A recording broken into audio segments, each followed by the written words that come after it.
안녕하세요. 이번 시간에는 21차 시를 진행하도록 하겠습니다. 여러분들 가지고 있는 교과서는 86페이지가 되겠고요. 이 질문이 있는데요. 자, 2010년 여름에 태풍 곰파스가 우리나라 수도권을 강타하여 지하철이 멈춰서고 가로수가 쓰러지는 등 큰 피해를 주었다. 이 태풍이 한반도 서해안을 따라 빠르게 북상할 때 태풍의 영향을 받은 지역에서는 초속 30m 이상의 기록적인 강풍이 불어섰다. 이렇게 기록이 되어 있는데요. 태풍의 영향을 받을 때 바람의 세기가 강한 까닭은 무엇인가 하는 질문이었습니다. 자, 먼저 태풍 중심과 그 주위의 기압 차이가 매우 크기 때문에 바람이 세진다 이런 거죠. 우리 지난 시간에 이제 일기도에서 등압선의 간격이 좁을수록 이랬었죠. 요 태풍 같은 경우는 이제 등압선의 간격이 매우 좁아지거든요. 중심으로 갈수록. 그래서 이제 기압 차이가 매우 크기 때문에 풍속이 바람이 세졌다.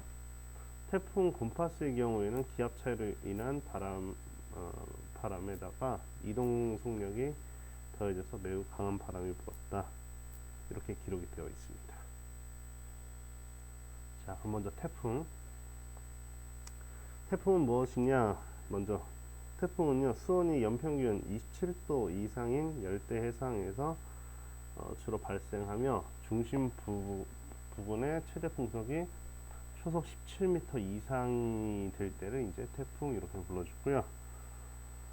근데 열대 저기압 중에서 우리가 태풍을 불러주는데 이 태풍이라는 명칭 자체는 사실 요 동아시아 지역에 영향을 미치고요. 그다음에 허리케인, 다음에 사이클론, 이렇게 다른 이름으로 다른 지역에서 불러주게 되는데, 이 태풍의 에너지원은 상승하는 공기, 저기압이니까 공기가 상승한다 그랬죠?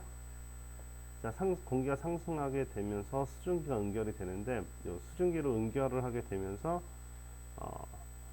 방출되는 잡열, 수문열 이렇게도 표현도 하는데, 잡열이 태풍의 에너지원이다 이렇게 볼 수 있습니다. 태풍의 구조를 보게 되면 태풍의 이 가운데 부분 좀 작네요. 태풍의 눈이라고 되어 있죠, 그렇죠? 눈에는 이제 약한 하강 기류가 나타나게 되고요. 대부분은 이제 이렇게 상승 기류가 나타나서 빨간색으로 표시된 게 상승 기류죠. 상승 기류에 의해서 이제 공기가 수증기가 이제 응결이 돼서 구름이 됐고, 이때 방출되는 열로 태풍이 유지가 된다. 이렇게 기억하시면 될 것 같습니다. 그 다음에 여기 옆에는 뭘 표시해 준 거냐면 서피스 윈드 스피드 나와 있죠, 그렇죠? 이제 풍속. 그 다음에 씨레벨 프레셔니까 기압이겠죠. 해면 기압 해서 그냥 기압 이렇게 보시면 될 것 같습니다. 그 다음에 이제 태풍인데요. 태풍에서 보게 되면 이 가운데가 쑥 낮아지고 주변에 이렇게 높이가 있는 거. 이 빨간색이 이제 풍속이 되겠네요. 빨간색이 풍속. 그 다음에 쭉 낮아지는 건 이제 기압이 되겠습니다. 파란색은 기압. 이 부분이 이제 가장 높은데 바로 옆에 이 사이가 이제 태풍의 눈이 위치를 할 겁니다. 그래서 태풍 주변으로 중심으로 갈수록 기압은 하강하고요. 풍속은 상승하지만 태풍의 눈에선 아직 풍속이 약해집니다. 거의 고요해진다 이렇게 보시면 될 것 같습니다. 이런 거 해석하는 것들도 이제 수능이나 모의고사 이런 데 나오니까요. 꼭 확인을 해 두시기 바랍니다. 여러분 교과서에 이제 87페이지에도 이와 비슷한 그림이 있습니다. 풍속과 기압을 보시게 되면 그냥 가운데가 쭉 낮아지는 게 기압이다 이렇게 구분하시면 될 것 같아요. 중심으로 갈수록 커지다가 중간에 작아진다, 가운데서 작아진다, 이건 이제 풍속이 된다. 구분할 수 있으면 되겠습니다. 자, 태풍에서는요, 이제 이것도 잘 물어보는 부분이거든요. 위험 반원과 안전 반원 이렇게 되어 있는데, 자, 북반구에서 태풍이 이동하는 방향을 기준으로 오른쪽, 북반구에서 오른쪽으로 갔다가 이제 위험 반원. 자, 여기 보게 되면 요 그림 있죠? 이렇게 지금 진행 방향이니까 이렇게 반을 잘라서 보게 되면 이쪽은 등압선이 촘촘하죠. 여기는 등압선이 넓죠. 다음에 여기도 마찬가지로 반을 잘라서 보게 되면 이쪽은 촘촘하고 이쪽은 넓죠. 그래서 진행 방향의 오른쪽에 대각선의 간격이 촘촘하죠. 그래서 이쪽에서 이제 위험 반을 하는데 풍속이 더 빨라지는 그런 곳이 됩니다. 왜 그러냐면 이제 그 저기압성 바람, 우리 전전 시간에 북반구의 저기압에서는 어떤 방향으로 바람이 불어 들어온다고 했었냐면요, 반시계 방향이었죠. 즉 북반구에서 저기압성 회전은 반시계 방향인데요, 여기서 보게 되면 반시계죠. 반시계가 되는데 이 반시계의 흐름과 진행과 같이 더해지면 피해가 더 커지게 된다는 거고요. 다음에 왼쪽 방향은 지금 보게 되면 진행 방향과 이 저격성 흐름 회전은 이렇게 그러니까 부딪히는 형태가 되죠.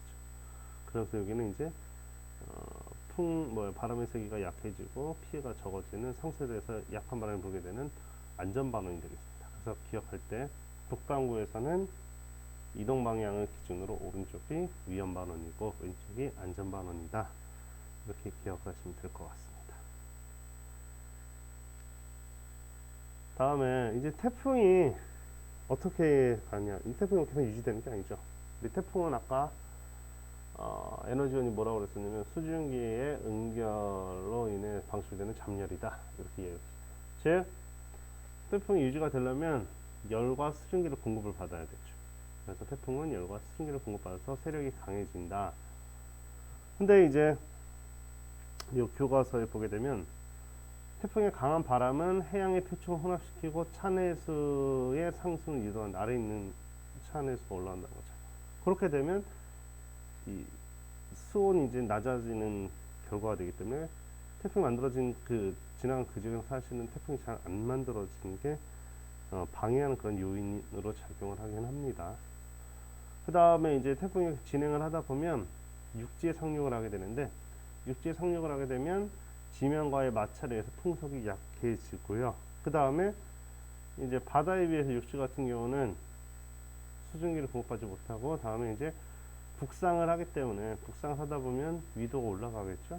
그러면 이제 열의 공급도 원만하지 못하기 때문에 점점 약해지다가 소멸이 된다. 그래서 해양과 육지 상호작용과 관련이 있다. 이렇게 이야기를 할 수가 있겠습니다.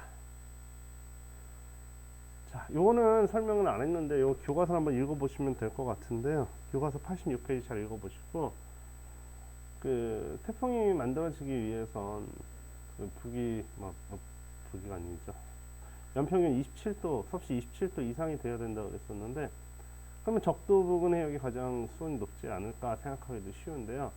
적도 부근에서는 태풍이 실제로 잘 안 만들어지고요. 5도 이상, 5도에서 10도 사이가 아마 가장 많이 만들어진다고 알고 있거든요, 북이. 그러면 여기 적도 부근에선 만들어지기 어려운 이유를 교과서의 내용을 한번 참고를 해서 또는 조사를 한 다음에 리더스쿨에 올려주시면 되겠습니다. 자, 이것으로 강의를 마치겠습니다.